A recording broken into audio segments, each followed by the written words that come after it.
Hello guys, അപ്പോൾ ഞങ്ങൾ പൈതൽമല ട്രക്കിങ്ങും കഴിഞ്ഞ് തൊട്ടടുത്തുള്ള പുതിയൊരു ഡെസ്റ്റിനേഷനിലേക്ക് പോകാൻ ഒരുങ്ങിയാണ്. ഞങ്ങൾ പൈതൽമല പ്ലാൻ ചെയ്യുമ്പോൾ തന്നെ തൊട്ടടുത്തുള്ള സ്പോട്ടുകളൊക്കെയും അന്വേഷിക്കുകയുണ്ടായി. അപ്പോഴാണ് ഈ ഒരു സ്ഥലത്തെക്കുറിച്ച് ഞങ്ങൾ അറിഞ്ഞത്. പൈതൽമലയെ പോലെ തന്നെ ഏറെ പ്രകൃതി രമണീയവും മനസ്സിന് വല്ലാത്തൊരു കുളിർമ നൽകുന്നതുമായ ഒരു സ്ഥലമാണിത്. ഈ ഒരു സ്ഥലത്തിൻ്റെ പേരാണ് ഏഴരക്കുണ്ട് വാട്ടർഫാൾസ്. അപ്പോൾ വാഹനം ഇല്ലാത്തവരാണെങ്കിൽ നിങ്ങൾ ബഡ്ജറ്റ് ഫ്രണ്ട്ലി ആയിട്ടുള്ള ഒരു ട്രിപ്പാണ് പ്ലാൻ ചെയ്യുന്നതെങ്കിൽ നിങ്ങൾ മാക്സിമം എന്താക്കുക, കാഞ്ഞങ്ങാട് ടൗണിൽ നിന്ന് തന്നെ ഡയറക്റ്റ് കുടിയാൻമല ബസ് കിട്ടുന്നുണ്ട്. അതേപോലെ തളിപ്പറമ്പ് ടൗണിൽ നിന്ന് ഇഷ്ടംപോലെ ബസ്സുകൾ കുടിയാൻമലയ്ക്ക് ഉണ്ട്. അപ്പോൾ ഈ ഒരു ഏഴരക്കുണ്ട് വെള്ളച്ചാട്ടത്തിനെ കുറിച്ച് ഒരു ഓവർവ്യൂ ഞാൻ നിങ്ങൾക്ക് പറഞ്ഞുതരാം. അപ്പോൾ കണ്ണൂർ ജില്ലയിൽ സ്ഥിതി ചെയ്യുന്ന അതിമനോഹരമായൊരു വെള്ളച്ചാട്ടമാണ് ഏഴരക്കുണ്ട് വാട്ടർഫാൾ എന്ന് പറയുന്നത്. കുടിയാൻമലയ്ക്കും പൊട്ടൻപ്ലാവിനും ഇടയിലായിട്ടാണ് ഇത് സ്ഥിതി ചെയ്യുന്നുള്ളത്. കുടിയാൻമല ടൗൺ കഴിഞ്ഞ് കൃത്യം 3.5 കിലോമീറ്ററാണ് ഈ ഒരു വാട്ടർഫാളിലേക്കുള്ള ഡിസ്റ്റൻസ് എന്ന് പറയുന്നത്. അപ്പോൾ മൺസൂൺ കാലം ആയതുകൊണ്ട് തന്നെ സഞ്ചാരികളുടെ ഒരു കുത്തൊഴുക്കും സഞ്ചാരികളുടെ ഒരു പർദീസ് തന്നെയാണ് ഇവിടം.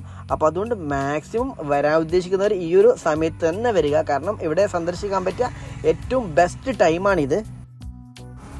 അപ്പോൾ കുടിയാൻമല കഴിഞ്ഞ് ഏഴരക്കുണ്ട് വെള്ളച്ചാട്ടം എത്തുന്നതിനിടയിൽ ഒരുപാട് ചെറുതും വലുതുമായ അരുവികൾ നമുക്ക് കാണാൻ സാധിക്കുന്നുണ്ട്. ഓരോ അരുവികളും വ്യത്യസ്ത രൂപത്തിലും ഭാവത്തിലൊക്കെയാണ് ഒഴുകുന്നത്. ഇത് ഏവരുടെയും മനം കവരുന്ന ദൃശ്യങ്ങളാണ് നമുക്ക് സമ്മാനിക്കുന്നുള്ളത്. ഇപ്പോൾ പ്രകൃതി രമണീയവും അതിമനോഹരമായ പ്രദേശമാണ് ഏഴരക്കുണ്ട്. അപ്പോൾ ഈ ഒരു ഏഴരക്കുണ്ടിൻ്റെ യശസ് വാനോളം ഉയർത്തിക്കൊണ്ട് സഞ്ചാരികളുടെ മനം കവർന്ന് ഏവരുടെയും മുന്നിൽ പ്രോജ്വലിച്ച് നിൽക്കുന്ന ഒരു സുന്ദര കാഴ്ച തന്നെയാണ് ഈ വെള്ളച്ചാട്ടം. അപ്പോൾ ഈ ഒരു വെള്ളച്ചാട്ടത്തിലേക്ക് ഞങ്ങൾ പ്രവേശിക്കുകയാണ് ഗൈസ്.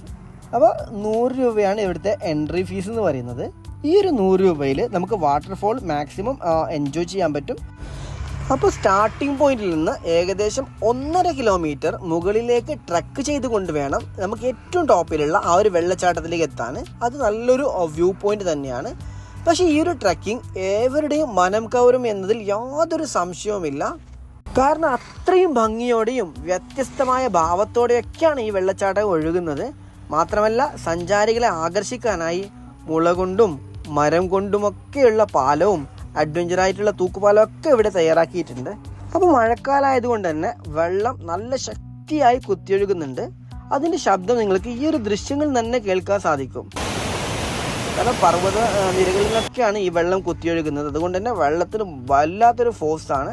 പക്ഷേ ഈ ഒരു രംഗങ്ങൾ കാണുമ്പോൾ നമ്മുടെ മനസ്സിന് എന്തെന്നില്ലാത്തൊരു ആഹ്ലാദവും അനുഭൂതിയൊക്കെ നമുക്ക് സമ്മാനിക്കുന്ന കാര്യത്തിൽ ഒരു സംശയവുമില്ല. അത് ഞാൻ നിങ്ങൾക്ക് ഗ്യാരണ്ടി തരികയാണ്.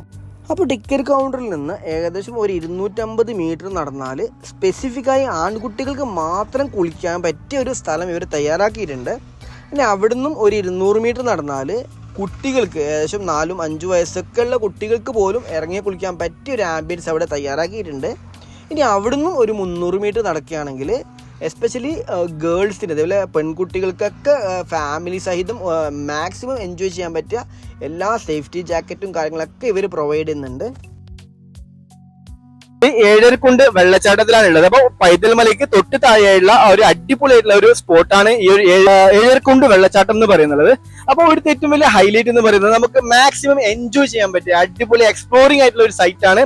അപ്പോൾ കേരളത്തിൽ തന്നെ വൺ ഓഫ് ദി ലീഡിംഗ് ആയിട്ടുള്ള ഒരു ട്രെൻഡിങ് ആയിട്ടുള്ള ഒരു അടിപൊളി സ്പോട്ടാണ് ഈ ഒരു ഏഴരക്കുണ്ട് വെള്ളച്ചാട്ടം എന്ന് പറയുന്നത്. അപ്പോൾ ഈ ഒരു വെള്ളച്ചാട്ടത്തിനെ കുറിച്ച് നമുക്ക് ഇവിടുത്തെ എല്ലാ കാര്യങ്ങളും നോക്കി നടത്തുന്ന നമ്മുടെ തോമസ് സാർ നമ്മുടെ കൂടെയുണ്ട്. അപ്പോൾ തോമസ് സാർ ഇതിനെ കുറിച്ച് കൂടുതൽ കാര്യങ്ങൾ നിങ്ങൾക്ക് പറഞ്ഞു തരുന്നതാണ്. ഓക്കെ തോമസ് സാർ, അപ്പൊ എന്തൊക്കെയാണ് ഈ ഒരു ഏഴരക്കുണ്ട് വെള്ളച്ചാട്ടത്തിനോട് നിങ്ങൾക്ക് പറയാനുള്ളത്? ഇതിന്റെ ഒരു ചരിത്രമോ അല്ലെങ്കിൽ ഇതിന്റെ പ്രാധാന്യങ്ങളൊക്കെ നിങ്ങൾക്ക് വിവരിച്ചു തരാൻ പറ്റുമോ? ഏഴരക്കുണ്ടിന്റെ ചരിത്രങ്ങൾ എന്ന് പറഞ്ഞു കഴിഞ്ഞു കഴിഞ്ഞാല് എന്റെയൊക്കെ ഓർമ്മയില് നമ്മുടെ കാരണന്മാര് തൊട്ട് ഇങ്ങനെ തന്നെയാണുള്ളത്. ഇത് ഇപ്പം നമ്മൾ ഇവിടെ വെള്ളത്തിൽ ഇറക്കുന്നത് എങ്ങനെയാ വെച്ച് കഴിഞ്ഞാല് വെള്ളത്തിന് ഫോഴ്സ് കൂടി കഴിയുമ്പം നമ്മൾ പരപ്പാങ്കായ എന്ന് പറഞ്ഞാല് നമ്മുടെ എൻട്രി എടുത്തുനിന്ന് 200 മീറ്റർ മേലെയായിട്ട് പരപ്പാങ്കായ എന്ന് പറഞ്ഞ ഒരു കായുണ്ട്. അവിടെ 10 അടി വെള്ളമാണ് ഉള്ളത്. അവിടെ ഞങ്ങള് ലെൻസിന് മാത്രം അലോഡ് ഉള്ളൂ. ലേഡീസുകൾക്ക് കുട്ടികൾക്ക് ഫാമിലി ആയിട്ടുള്ളവർക്കൊന്നും അലോഡില്ല. ഇവിടുന്ന് ഒരു 200 മീറ്റർ കൂടെ മേലോട്ട് കയറി കഴിഞ്ഞാൽ ഫാമിലി ലേഡീസ് കുട്ടികൾ ആയിട്ടുള്ള എൻജോയ് ചെയ്യാൻ പറ്റിയ നല്ല അടിപൊളി ഒരു കുഴിയുണ്ട്. ഊരാങ്കുഴി എന്നാണ് ആ പേരിന് അറിയപ്പെടുന്നത്. അപ്പൊ ലേഡീസിനൊക്കെ കൈകാര്യം ചെയ്യുന്നത് ഞങ്ങൾ ലെൻസ് അല്ല, ഞങ്ങൾ ലേഡീസ് സ്റ്റാഫ് തന്നെയാണുള്ളത്. ലേഡീസിനെ കൈകാര്യം ചെയ്യുന്നിടത്ത് ഒരേ കുഴികളിലും ഓരോന്നും ഇരണ്ടുമായിട്ട് ലേഡീസുകളാണ് കൈകാര്യം ചെയ്യുന്നത്. പിന്നെ വെള്ളച്ചാട്ടം, അതായത് 7 കുണ്ട് വെള്ളച്ചാട്ടം എന്ന് പറഞ്ഞാൽ ആ ഒറ്റയിൽ പാറയിൽ തന്നെയാണ് ഈ 7.5 കുണ്ടും ഉള്ളത്. അവിടെ ഞങ്ങൾ ഒരു ഒക്ടോബർ മാസം ആയാൽ മാത്രമേ ഞങ്ങൾ വെള്ളത്തിൽ ഇറക്കുള്ളൂ. ഈ ഇതേപോലെ വെള്ളത്തിന് ഫോഴ്സ് ഉള്ള സമയങ്ങളിൽ ജസ്റ്റ് കാണാൻ മാത്രമേ ഞങ്ങൾക്ക് അനുവാദമുള്ളൂ. അത് ജസ്റ്റ് വെള്ളച്ചാട്ടത്തിന്റെ അടുത്ത് ഒരു 2 മീറ്റർ അല്ലെ 3 മീറ്റർ ഇപ്പുറം നിന്ന് കഴിഞ്ഞാൽ ജസ്റ്റ് നമ്മൾ കുളിക്കുന്ന പോലെ എറിച്ചിലടിച്ച് നനഞ്ഞ് എൻഗേജ് ചെയ്ത് ഫോട്ടോ എടുത്ത് പോകാൻ പറ്റിയ ഒരു അടിപൊളി ഫോട്ടോ ആണ്. ഇവിടെ വന്നാൽ വെറുതെ പോകേണ്ടി മാക്സിമം എൻജോയ് ചെയ്തിട്ടുണ്ട്. ഫാമിലി ആയാലും ബാച്ചിലർ ആയാലും മാക്സിമം അല്ലെ മാക്സിമം ഒരേപോലെ എൻജോയ് ചെയ്യാൻ പറ്റിയ സ്പോട്ട് എന്ന് പറയുന്നത് ഫാമിലിക്കും കുട്ടികൾക്കായിട്ട് വേറെ സ്ഥലമുണ്ട്. അവിടെ ഇപ്പൊ ഫാമിലി ആയിട്ട് വരുന്ന ഗേൾസിനൊക്കെ അവരുടെ ഇവിടെ ഫീമെയിൽ സ്റ്റാഫ് തന്നെ ഉണ്ടെന്നാണ് പറഞ്ഞിട്ടുള്ളത്. അതുകൊണ്ട് ആരും കുട്ടികളായാലും വലിയവരായാലും ഫാമിലി ബാച്ചിലർ എല്ലാവർക്കും മാക്സിമം എക്സ്പ്ലോർ ചെയ്യാൻ പറ്റുക, എൻജോയ് ചെയ്യാൻ പറ്റിയ ഒരു അടിപൊളി സ്പോട്ടാണ് ഇത് സാറേ. യെസ് ഗെയ്സ്, അങ്ങനെ ഇതാ തോമസ് സാറ് എനിക്ക് സേഫ്റ്റി ജാക്കറ്റൊക്കെ ഇട്ട് തരുന്നുണ്ട്. അപ്പം മാക്സിമം ഈ ഒരു വെള്ളത്തിലിറങ്ങിയിട്ട് കുളിച്ച് അർമാദിച്ച് വരുന്നു ഗെയ്സ്. അപ്പോൾ ഈ ഒരു വീഡിയോ കാണുന്ന എല്ലാവരോടും എനിക്ക് പറയാനുള്ളത്, അപ്പോൾ നിങ്ങൾ ഇവിടെ വെള്ളത്തിലേക്ക് ഇറങ്ങുമ്പോൾ ശ്രദ്ധിച്ച് സൂക്ഷിച്ച് തന്നെ ഇറങ്ങണം. കാരണം നല്ല വഴുതാനുള്ള ചാൻസ് ഉണ്ട്. മഴക്കാലമാണ്, അതുകൊണ്ട് തന്നെ പാറയിലൊക്കെ നല്ല ശക്തമായ വഴുതലുണ്ട്. അപ്പോൾ അതുകൊണ്ട് മാക്സിമം ശ്രദ്ധിക്കുക. അപ്പോൾ നമ്മുടെ സേഫ്റ്റിക്ക് ഒട്ടും കോംപ്രമൈസ് ചെയ്യാത്ത രീതിയിലാണ് ഈ ഒരു സ്പോട്ട് നമുക്ക് ഒരുക്കി തന്നിട്ടുള്ളത്. ഇനി ഒരാൾ ഒഴുകി പോവുകയാണെങ്കിൽ തന്നെ അതിനെ പ്രതിരോധിക്കാൻ ഒരുപാട് ഉരുളൻ കല്ലുകൾ ഇവിടെ തയ്യാറാക്കിയിട്ടുണ്ട്. അപ്പോൾ മക്കളെ, നിങ്ങൾ ധൈര്യമായി വന്നിട്ട് എൻജോയ് ചെയ്യാനുള്ള ഒരു അടിപൊളി സ്പോട്ട് തന്നെയാണിത്. അപ്പോൾ ഇനി നിങ്ങളിൽ ആരെങ്കിലും മുൻപ് ഇവിടെ വന്നിട്ടുണ്ടെങ്കിൽ നിങ്ങളുടെ എക്സ്പീരിയൻസ് ഒന്ന് കമൻറ്റ് ചെയ്യണം. അപ്പോൾ ഇവിടെ ഇനിയും ഒരുപാട് സ്ഥലങ്ങൾ എക്സ്പ്ലോർ ചെയ്യാൻ വേണ്ടിയുണ്ട്.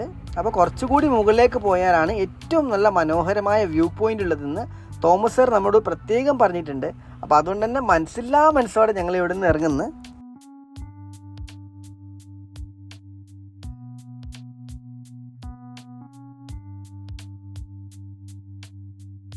ഈ സ്റ്റെപ്പിലൂടെ വെള്ളം ഒഴുകി വരുന്നത് കാണുന്നതും അത് എക്സ്പീരിയൻസ് ചെയ്യുന്നതും അത് വല്ലാത്തൊരു ഫീലാണ്. ഇവിടെയാണെങ്കിൽ നമ്മൾ 1.5 കിലോമീറ്റർ നടക്കുകയാണെങ്കിൽ നമുക്ക് വാട്ടർഫോളും അതിന് അസോസിയേറ്റഡ് ആയിട്ടുള്ള വാട്ടർ ബോഡീസും ഡിഫറെൻ്റ് ആംഗിളിലായി നമുക്ക് കാണാൻ സാധിക്കുന്നുണ്ട്. അപ്പോൾ ഈ ഒരു രംഗം എന്ന് പറയുന്നത് വല്ലാത്തൊരു ഫീലിംഗ് തന്നെയാണ്. അപ്പോൾ ഏഴരക്കുണ്ട് എന്ന് പറയുന്ന ഈ ഒരു സ്പോട്ട് വരുന്നത് പൈതൽ മലയ്ക്ക് തൊട്ട് താഴെയായിട്ടാണ്. അപ്പോൾ അതുകൊണ്ട് തന്നെ ഇവിടെയും ഒബ്വിയസ് ആയിട്ട് നമുക്ക് അട്ടശല്യം ഉണ്ട്. അപ്പോൾ ഇവിടെ സഞ്ചാരികളെ ആകർഷിക്കുന്നതിനായി ഒരുപാട് വെറൈറ്റീസിലുള്ള നടപ്പാതകളും മേൽപ്പാലങ്ങളൊക്കെ നമുക്കിവിടെ കാണാൻ പറ്റും. അതിൽ ഈ ഒരു പാതയിലൂടെയുള്ള നടത്തം അതെനിക്ക് വല്ലാതെ ഇഷ്ടപ്പെട്ടിട്ടുണ്ട്. കാരണം നല്ലൊരു സ്പ്രിങ് ആക്ഷനുള്ള ആ ഒരു ആംബിയൻസിലാണ് ഈ ഒരു പാലം ഉണ്ടാക്കിയിട്ടുള്ളത്. അത് വല്ലാത്തൊരു ഫീലിംഗ് തന്നെയാണ്. അപ്പോൾ ഗെയ്സ്, 6 മണിക്കാണ് ഈ ഒരു സ്പോട്ട് ക്ലോസ് ചെയ്യുന്നത്. ഇപ്പോൾ തന്നെ ഏകദേശം ഒരു 5:45 ആയിട്ടുണ്ട്.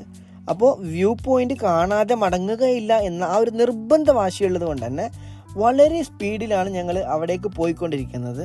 ഗൈസ്, അങ്ങനെ ഫൈനലി ഞങ്ങൾ ഏറ്റവും ടോപ്പിലുള്ള ഈ ഒരു വ്യൂ പോയിന്റ് എത്തിയിട്ടുണ്ട്. അപ്പോൾ ചങ്ങായിമാരെ, നമ്മ കേട്ടതിനേക്കാളൊക്കെ അടിപൊളി സ്പോട്ടാണിത്. അടിപൊളി, ഒരു രക്ഷയില്ലാത്ത ആംബിയൻസ് ആണ്.